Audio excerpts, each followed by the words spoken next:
Assalamualaikum warahmatullahi wabarakatuh. Nama saya Sultan. Nama saya Iki Saputra. Nama saya Diki Amalan. Kali ini kami akan mempresentasikan tentang penyelesaian masalah terhadap dampak negatif penggunaan styrofoam pada makanan. Styrofoam adalah tanda dagang busa polisterina tertekan keluar bersel tertutup yang dibuat sebagai papan insulasi bangunan berkesinambungan yang digunakan dalam dinding atau atap dan fondasi sebagai penginsulasi panas dan penghalang air. Bahan ini berwarna biru muda dan dimiliki serta dibuat oleh DuPont. Kandungan yang terdapat pada styrofoam sendiri merupakan sebuah material berbahan expanded polystyrene yang dapat menimbulkan bahaya karena zat yang terkandung di dalamnya. Styrofoam masuk ke dalam kategori sampah plastik yang mengandung zat berbahaya seperti benzene dan styrene. Polimer thermosetting termoplastik. Thermosetting merupakan jenis polimer yang tetap keras dan tidak bisa lunak ketika dikenai panas. Polimer ini hanya dapat dipanaskan satu kali, yaitu pada saat pembuatannya. Jadi apabila setelah pecah tidak dapat disambung kembali. Contoh polimer jenis ini adalah bakelit. Termoplastik merupakan jenis polimer yang dapat melunak ketika dikenai panas dan mengeras kembali setelah didinginkan.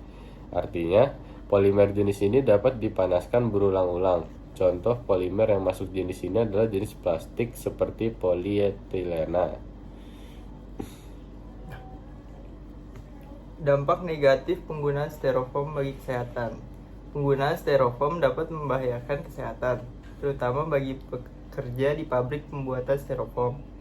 Zat hidrokarbon yang digunakan dalam pembuatan styrofoam dapat terlepas ke udara dan bereaksi dengan nitrogen oksida yang dapat menyebabkan penyakit pernapasan. Dampak negatif penggunaan styrofoam bagi lingkungan. Styrofoam ringan dan mudah terbawa angin yang membuatnya mudah untuk tercecer di jalan atau berakhir di laut dan mencemari lingkungan laut. Dampak positif penggunaan styrofoam. Yang pertama yaitu murah.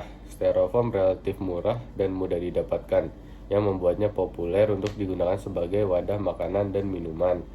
Yang kedua adalah kuat dan ringan. Styrofoam adalah bahan yang kuat, tidak mudah rusak, dan ringan, yang membuat mudah dibawa-bawa kemana-mana. Yang ketiga, mampu mempertahankan suhu. Styrofoam dapat mempertahankan suhu panas atau dingin yang membuatnya cocok untuk makanan yang perlu disimpan pada suhu tertentu. Jenis polimer yang sesuai standar food grade. 1. PT atau PET polystyrene ethylene. 2. Revalet. 3. HDPE high density polystyrene. 4. PVC polyvinyl chloride. 5. LDPE low density polystyrene. 6. PP polypropylene. 7. PS polystyrene. 8. Outer polikarbonat. Kesimpulannya, perdebatan tentang penggunaan styrofoam sebagai wadah kemasan makanan terus berputar. Pedagang kaki lima pun dan juga industri besar memanfaatkan styrofoam untuk kemasan makanan karena dinilai lebih praktis. Namun apakah styrofoam benar aman untuk makanan dan tidak berbahaya bagi kesehatan? Berikut liputannya untuk Anda. Dan informasi ini juga akan sekaligus menutup zona bisnis. Siapa yang tak kenal dengan wadah styrofoam alias gabus sintetis? Dengan mudah kita menemukan styrofoam digunakan untuk membungkus makanan. Tak hanya pedagang kaki lima, industri besar juga memanfaatkan styrofoam sebagai kemasan. Makanan salah satunya sejumlah produsen mie instan di Indonesia.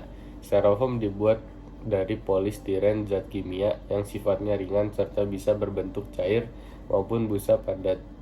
Setelah proses styrofoam juga mengandung beberapa zat kimia seperti benzena dan stir. Dua zat ini dianggap berbahaya karena tidak dapat dicerna oleh tubuh manusia dalam makanan berkadar lemak tinggi. Bahan kimia pada styrofoam lebih mudah larut ke dalam makanan tersebut, sementara membuat panas minuman atau makanan Semakin cepat. Ya, sekian dari kami. Terima kasih. Wassalamualaikum warahmatullahi wabarakatuh.